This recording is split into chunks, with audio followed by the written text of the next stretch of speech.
नहीं તમે સમુદ્ર છે ને વિષય હા ચાલે કને કને લેણો લાગે તા શી વિષય पाँच अरे आता हिंदी में लेने लगा है मन ये आता दारवान आज हाँ मराठी भाषा हिंदी में चालेल का नवे लोग पांच रंग को नारंग में ना पाचू रस भाई पांच प्रेम सुई प्रेम निहारो मैं कहूँ कोण विदलाई राम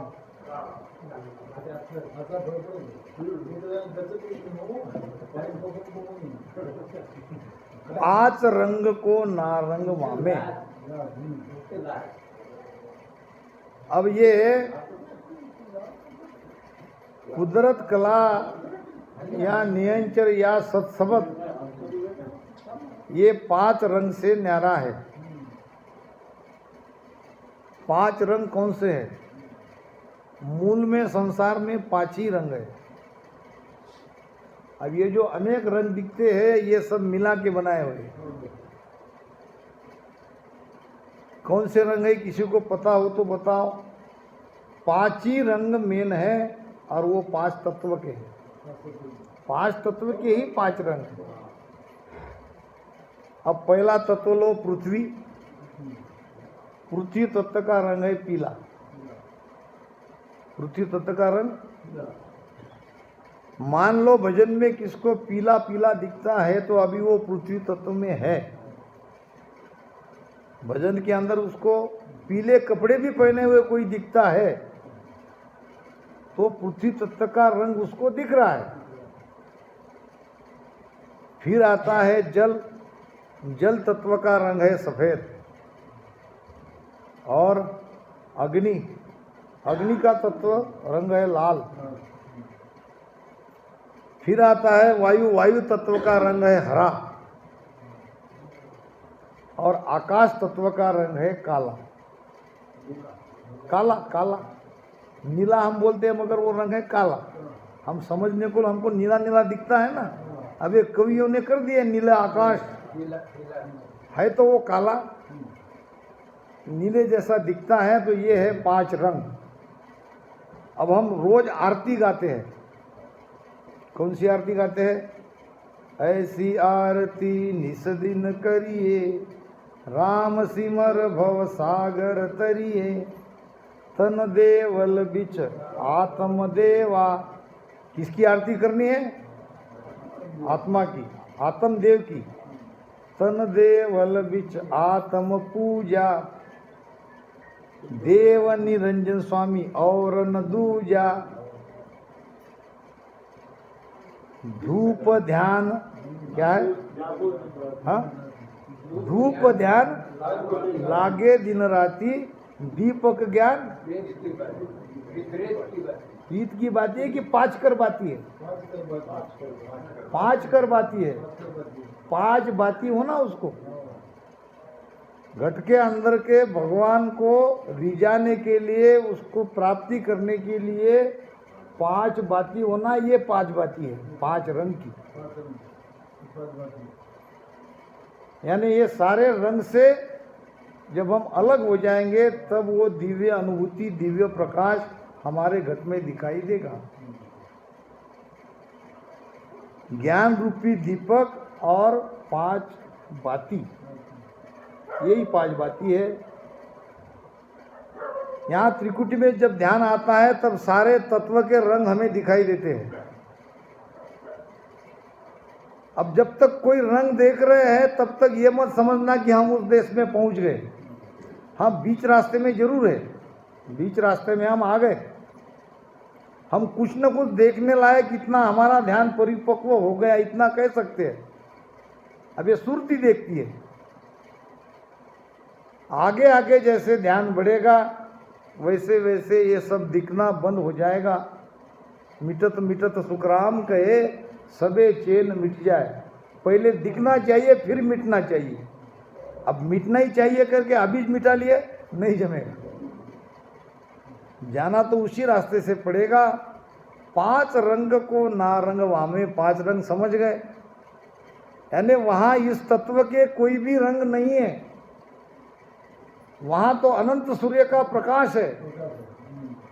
महाराज कहते हैं अनंत भाण अविनाशी शोभा, अनंत भाण अविनाशी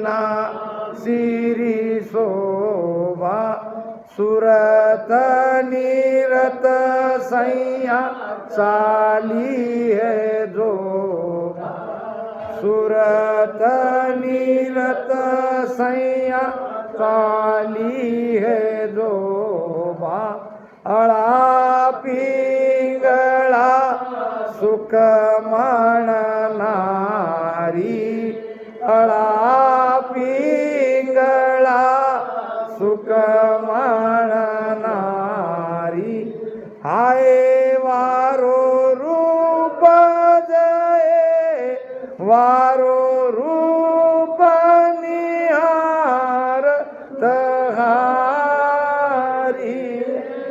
मारा गुराजी राधेश चालो सैया मारी, मारा सुखरा सागर मारा जीवारा तारण सायब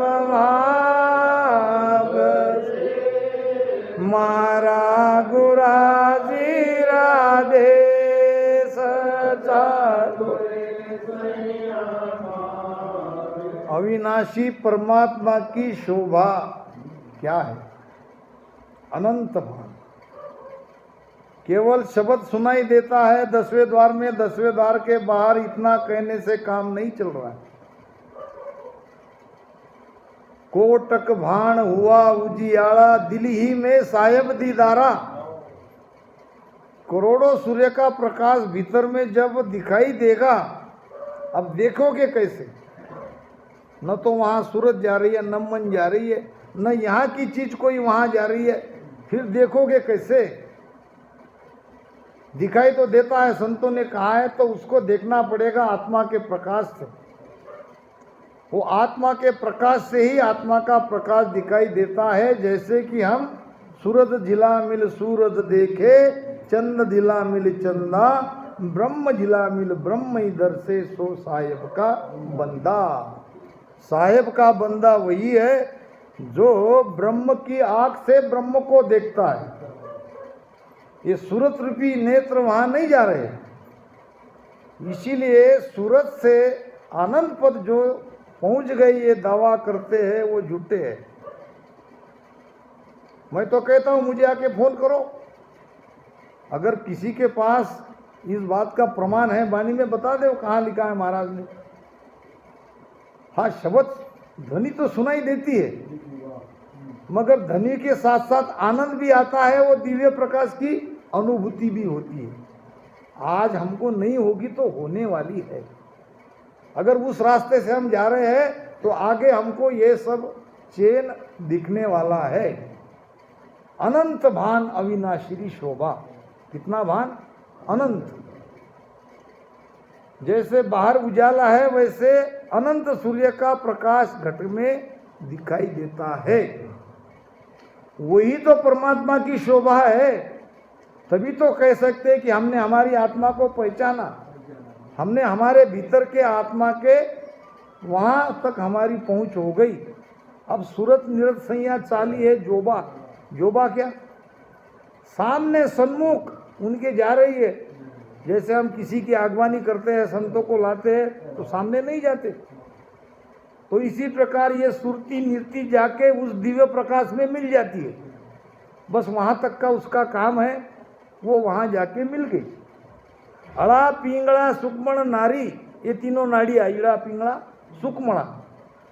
हाय वातो रूप निहारत हारी, वो दिव्य प्रकाश को निहारते निहारते यानी अनुभव करते करते देखते देखते ये तीनों नाड़ियां थक गई। ये है सदगुरु का देश। उस देश में हम और सबको जाना है, उसी देश में हम जाएंगे। तो महाराज कहते हैं कि ये 5 तत्व के 5 रंग से वो देश न्यारा है। अब 5 प्रेम की बात आई है। 5 प्रेम सुई प्रेम न्यारा, मैं कहूँ कौन विद लाई। मैं आपको कैसे समझाऊं? अगर वो तत्व में रहती वो बात, वो देश, अगर कोई रंग रहता वहां तो मैं बता देता कि वो देश काले रंग का है। आप आकाश तत्व में चले गए तो आप उस देश में पहुंच गए। अब वो न 5 रंग है न 5 प्रेम है। अब 5 प्रेम को समझो। महाराज ने तो कहा है विठल राव के संवाद में, प्रेम प्रेम में फेर है, सुनो प्रेम को न्याव। हम तो एक ही प्रेम की बात कर रहे हैं। महाराज तो यहाँ प्रेम प्रेम में तो और कई प्रेम है। 4 प्रेम लग प्रेम सो, जब लग झूठी चाव, जब लग झूठी चाव। 5 वो प्रेम कहावे, वागत जब घट होय, उलट हंसो तब जावे। आया सोई विद चाहिए, दूजी झूठ उपाय। प्रेम प्रेम में फेर है, सुनो प्रेम को न्याव। कितने प्रेम है? 5। प्रेम प्रेम में फेर है, सुनो प्रेम को न्याव। 4 प्रेम तो प्रेम हुए। अब प्रेम क्या? प्रेम किसको कहते हैं? प्रेम की व्याख्या क्या है? प्रेम करना तो सभी जानते हैं, प्रेम को समझ भी सभी रहे, मगर प्रेम क्या है? हाँ?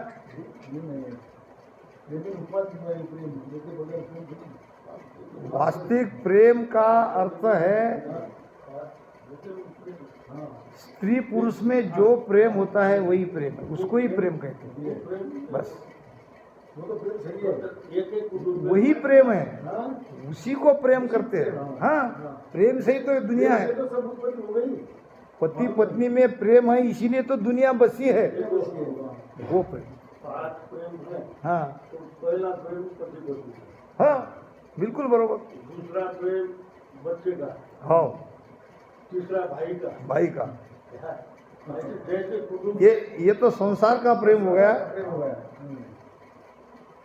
4 प्रेम तो प्रेम हुआ जब लग झूठी चाव। जब तक 4 प्रेम ही हम करेंगे तो हमारे अंदर मोक्ष प्राप्ति की चाहना झूठी है। फिर हमको 5 प्रेम समझना पड़ेगा। 5वां प्रेम क्या है? और 5वां प्रेम है आया सोई विद चाहिए। हम कैसे आए? हम आए प्रेम से।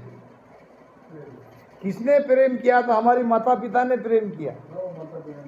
जब माता पिता का प्रेम हुआ तब पिता के भ्रुकुटी से हम माता के गर्भ में आए। वो प्रेम भजन में चाहिए। यह है 5वां प्रेम। अब 4 प्रेम समझो। चीज देख कर रीझियो, दिन में 100 बार। तो पण राम न उतरे, ताका करो विचार, ताका करो विचार। जी बचा क्या सू नहीं पावे, सुन सुन फूले बहुत काम का मरमन आवे।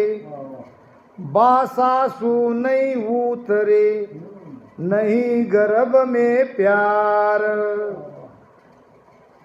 चीज देख कर रीझियो, दिन में 100 बार। अब ये विषय आपके सामने नहीं आएंगे तो आप क्या समझोगे? ये तो भेद है। सारा भेद तो राजा विठल राव को महाराज ने दिया है। हमारे सेठ साहेब इतने परम ज्ञानी थे। आप सोचो, इतने सारे विषय में एक विठल राव के संवाद को उसने सोने के अक्षर में क्यों लिखा होगा? यही है भेद।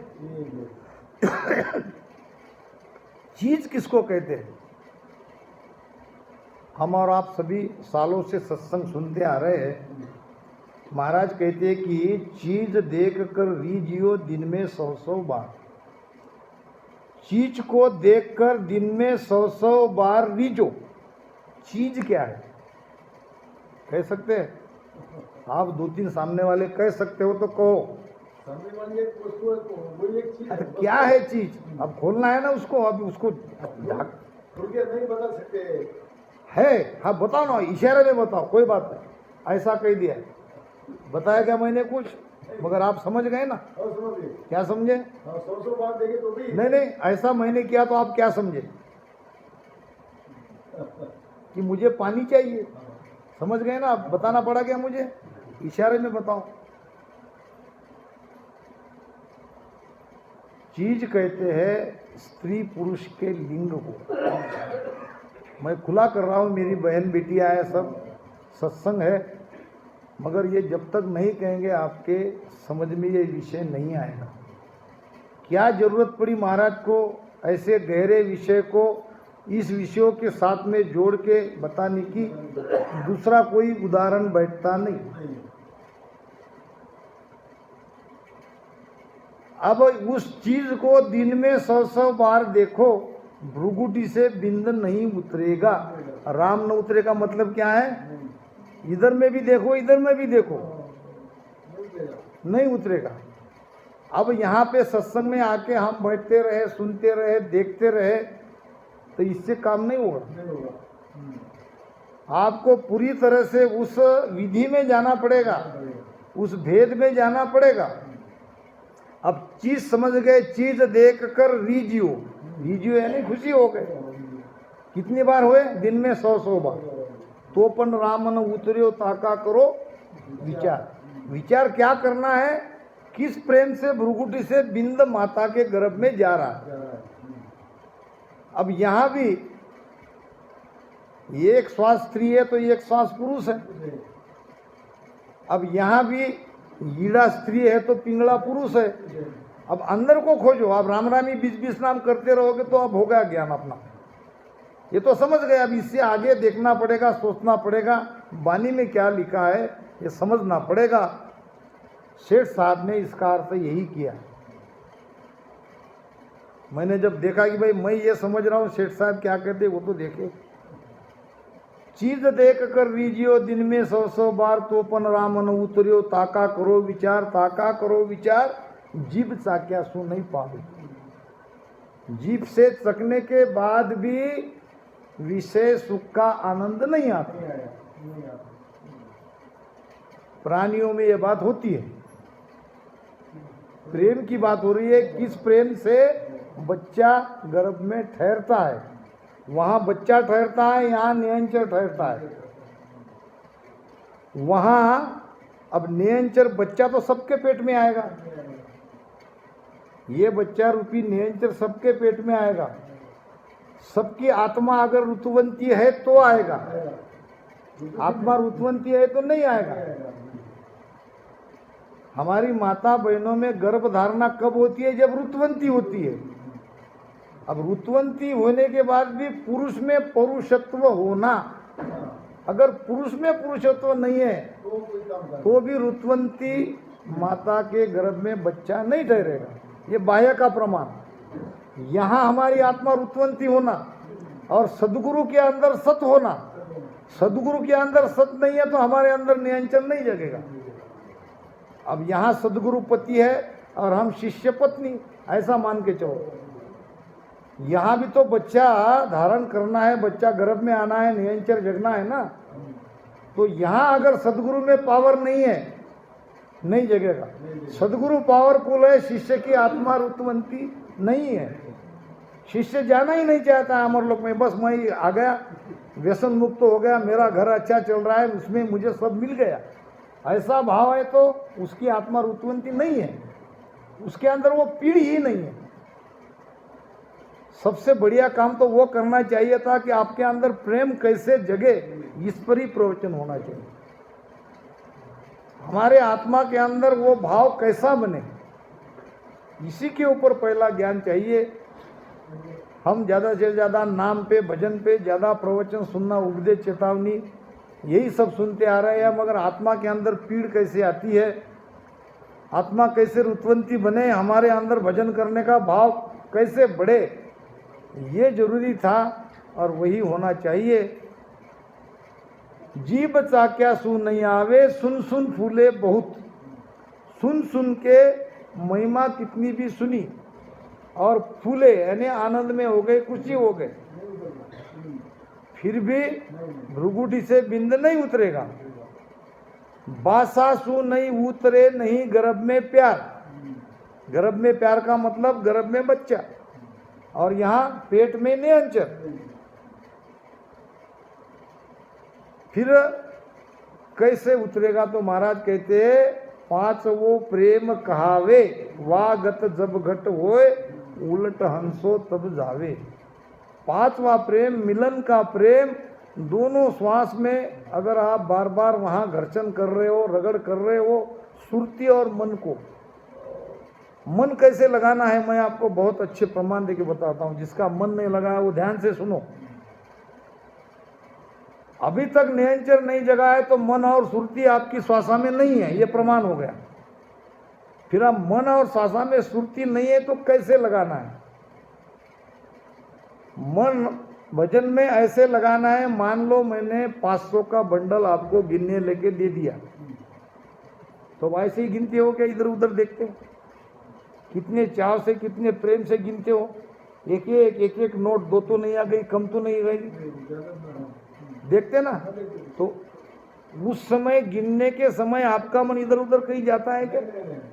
देख लो, नहीं तो कल सुबह जाके नोटों को गिनो, गिने हुए नोटों को भी गिनोगे तो आपका मन बराबर वैसा ही लगेगा।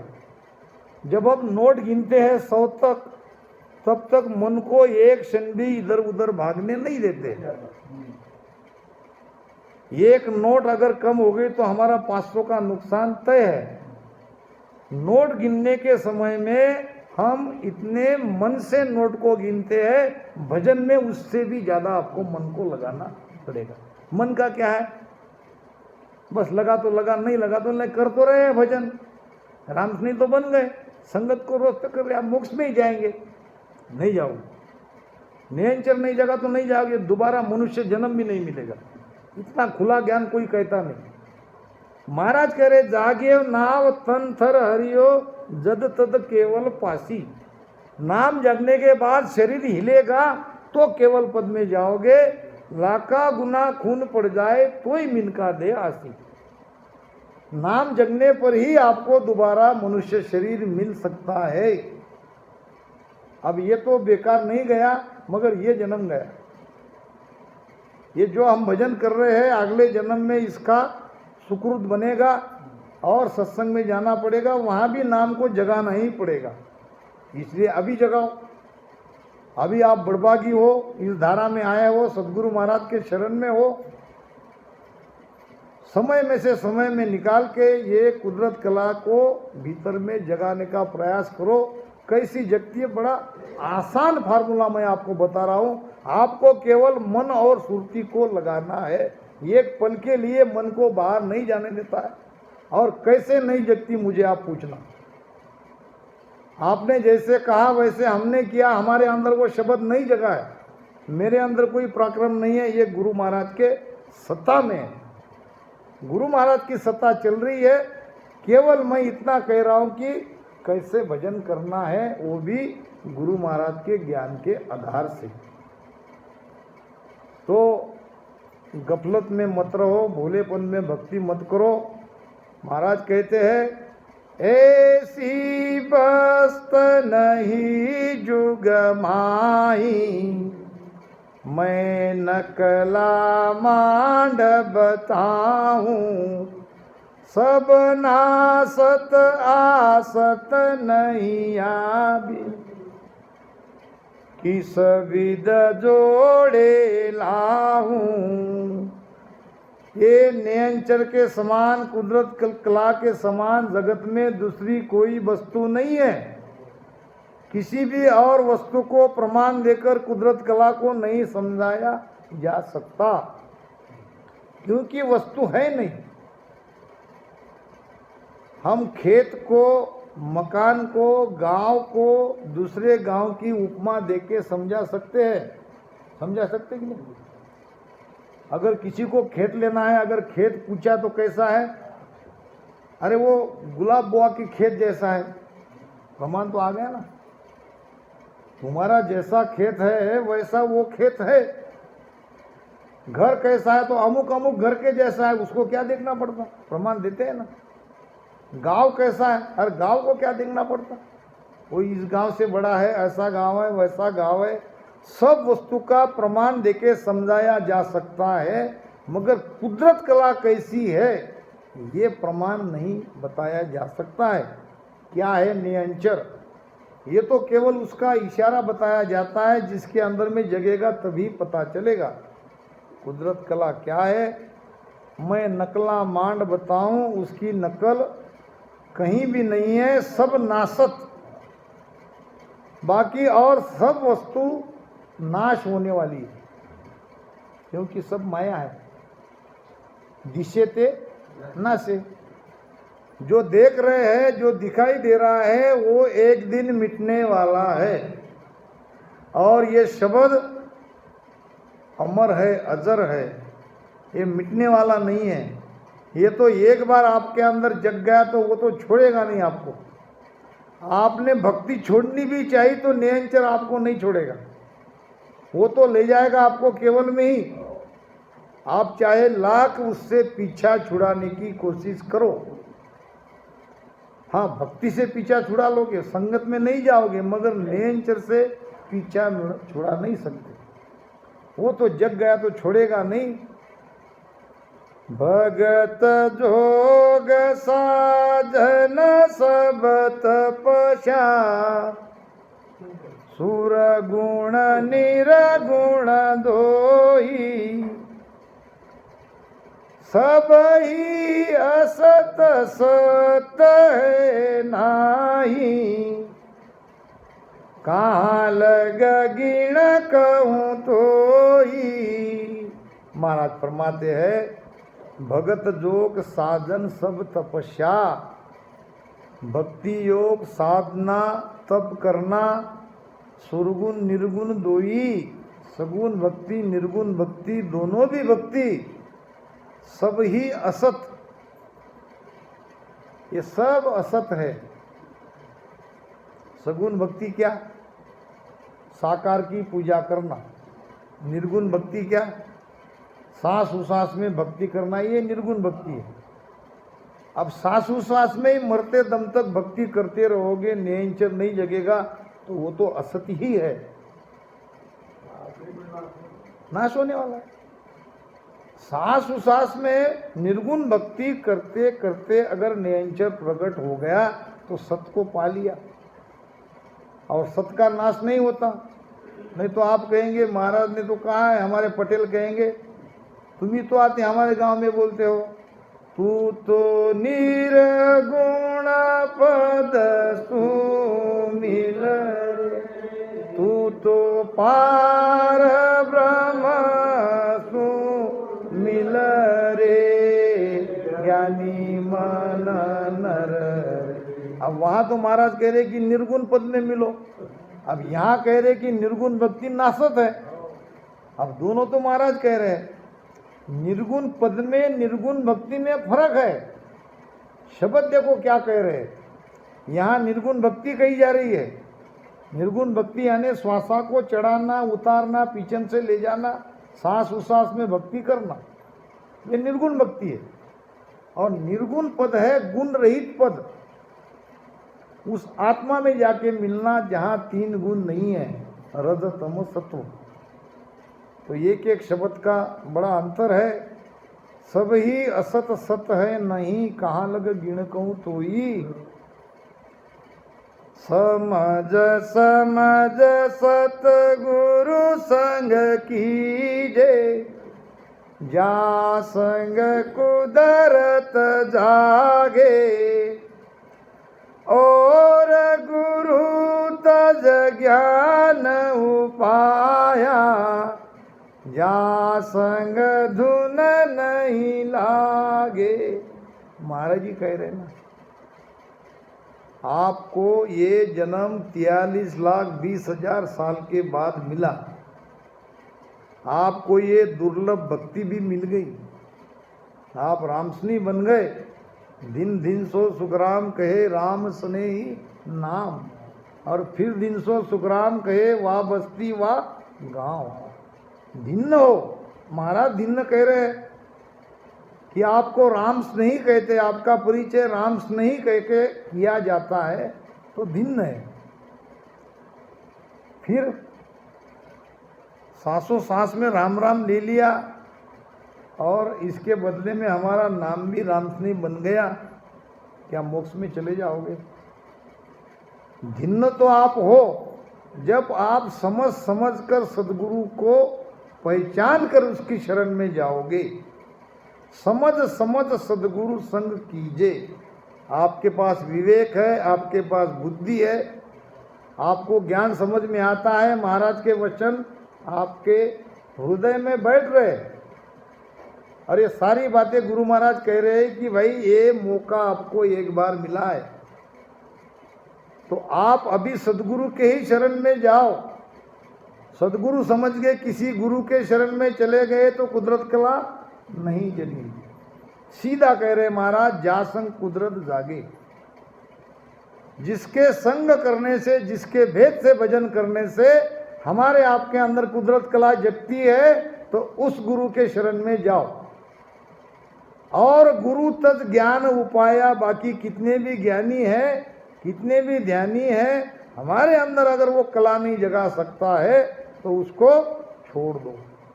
जा गुरा संग नाव घट जागे, वे सदगुरु सिर धारो बे। ज्ञान ध्यान दूजा गुरु झूठा, से सब दूर बिडारो बे।